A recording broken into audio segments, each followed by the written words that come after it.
Stan the hot dog man. I can't keep it in. I've got to let it out. I've got to show the world. World's got to see. See all the love. Love that's in me. Can't Keep It In by Cat Stevens. My name is Stanley. Stan the hot dog man Pierce. In my dreams, this is how I'm announced. I stand 5 foot 10 inches tall, weigh in at 155 pounds. I walk around at about 167, 168, and have a record of, well, let's just say it's losing. Does it really matter where I fight out of? This is the story of my last fight. Since I can remember, imaginary conversations have been hosted in my head. I'm speaking with, I don't know who. You might say I'm speaking with myself, but that is a complicated claim.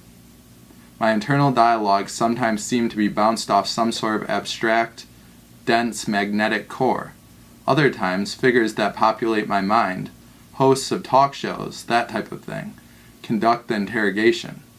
For example, the host of one of my favorite podcasts asks, "So Champ, the nickname? What of it?" I coolly reply. "How'd you get it?"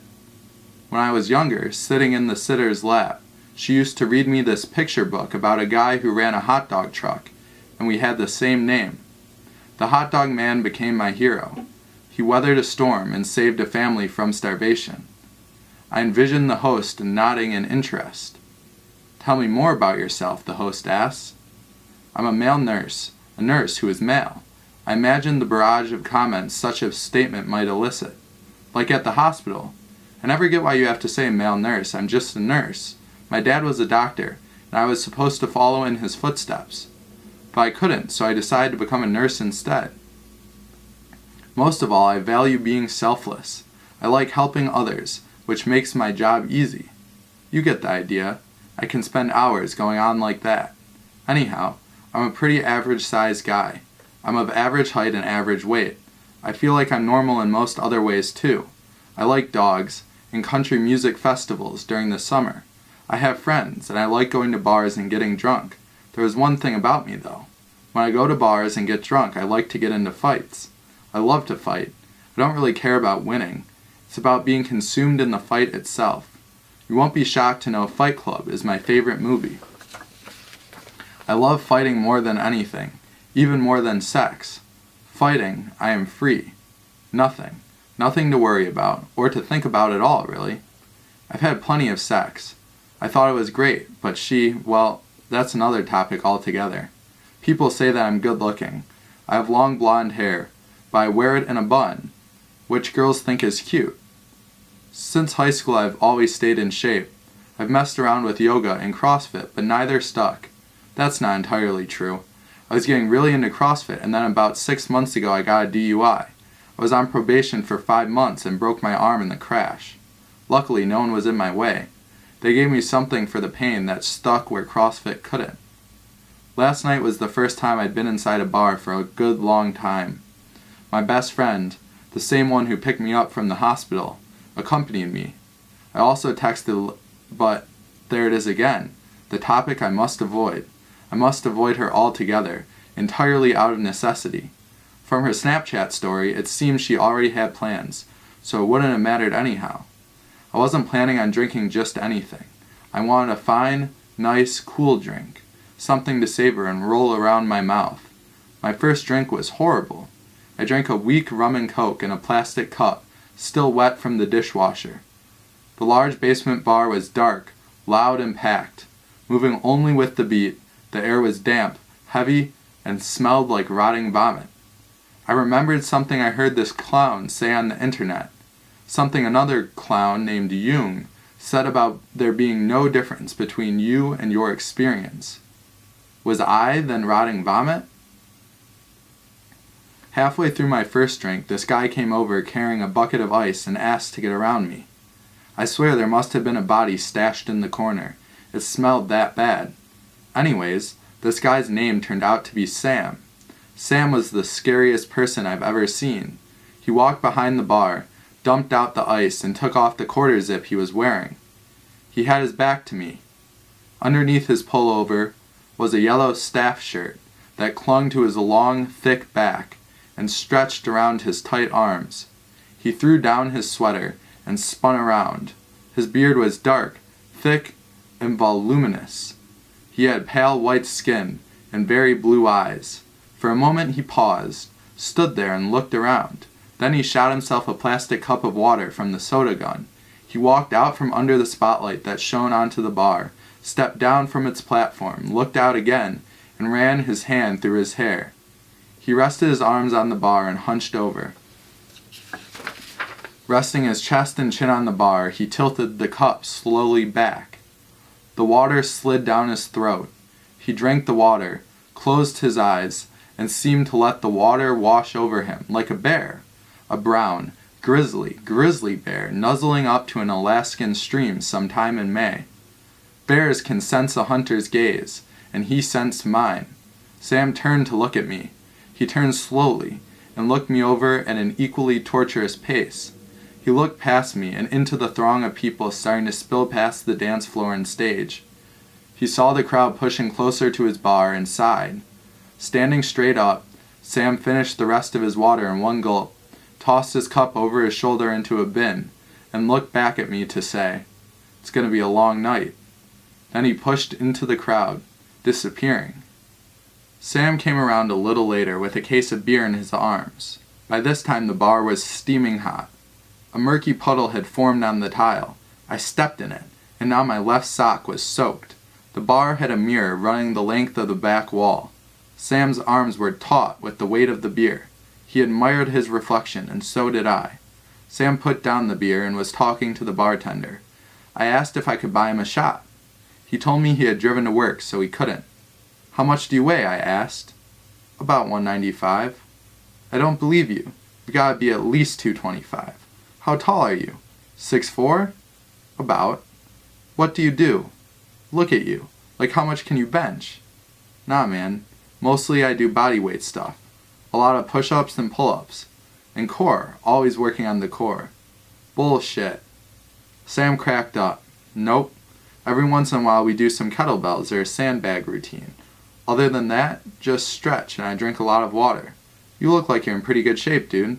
You probably have better abs than me anyways. It's all about the abs, bro. Girls love abs." "Thanks, man. But no way." I was blushing. I felt myself blushing. "I saw that girl over there. She's all over you." Right then, 2 girls walked up to Sam. The one in front was carrying 2 coats and looked like a lesbian. Sam gave her the biggest bear hug I'd ever seen, and kissed her on the cheek. She handed him the coats. He took them and put them in the corner. The lesbian introduced her friend, and Sam shook her hand. That girl looked like she would have fucked him right then and there. I would have watched, or fought him for her. The girls got a drink and walked away. Sam looked at me and said, "I love that girl, she's the best." What Sam said next gave me a real shock for some reason. Her friend was fire. "You see her tits?" "No, I couldn't really get a good look," I said, looking away from Sam into my drink as I gave it a swirl. "Bullshit, man. They're huge, and you were right there. There's no way you've missed them. Admit it, man. That girl is hot, and has splendiferous melons." I wondered why girls liked him. He was terrifying, and said whatever he pleased. I didn't want to think about girls anymore. I checked my phone, and lo and behold, another one of her godforsaken snaps. To distract myself, I stood there drinking and wondering how someone as scary as Sam was so nice. I chewed my thin pink straw for a bit and pondered the question before suddenly I decided to ask.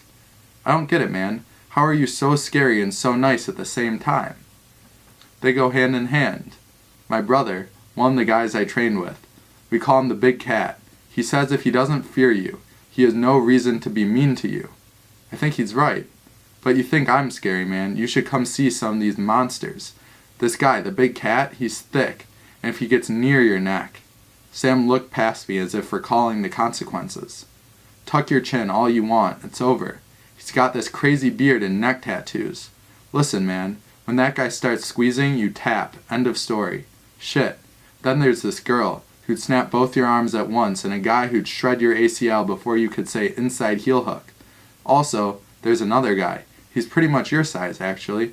He wrestled D1 and he is so heavy when he is on top of you, it's like being under a few 100 feet of water. And our coach? That's like being under a few 100 feet of water with chains around your arms and legs and a time bomb strapped to your chest. Man, we're not even that good of a gym. We're brand new. I'm only talking about jiu-jitsu, not even MMA.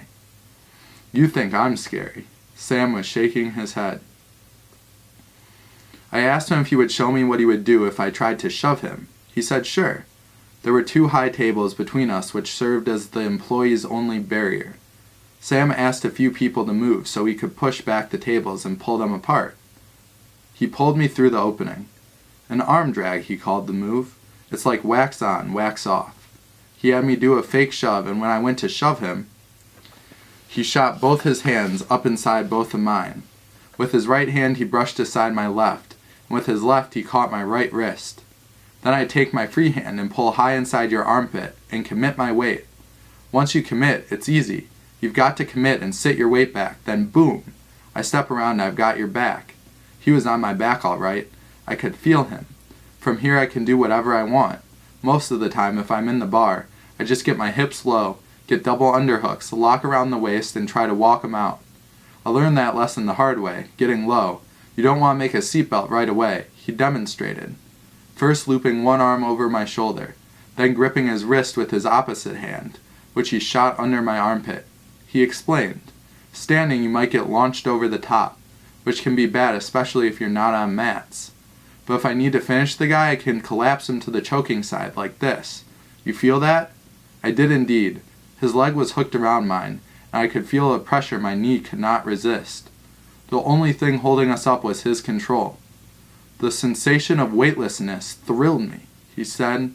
Once we're on the ground, if you haven't grappled before, you're a fish out of water. Soon you won't be able to breathe. I was having trouble enough on my feet. Something strange happened. I thought I heard the voice I was telling you about earlier, urging Sam on. A boundless pang of hatred emerged from somewhere deep inside me. There was no reason for Sam not to take me to the ground and finish me. Oh, that would make the voice happy, wouldn't it? Me, lying there, motionless and helpless, defeated on the ground. I would be revealed, exposed as utterly useless. But then I wouldn't mind it either. At least then, hypothetically, the voice, that terrible voice springing forth from the well within, would cease its nagging. A couple drinks and many shots later, Sam was back. He seemed worried. I think he mentioned something about me sweating or smelling, but I think he might have been talking to someone else. I asked Sam if he would fight me, and he said he wouldn't, but now he seemed a little angry.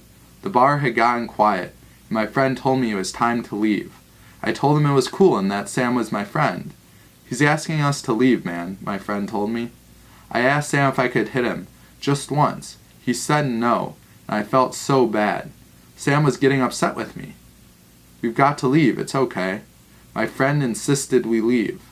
I would have done anything to stop Sam from being mad at me, but finally I listened to my friend and we left.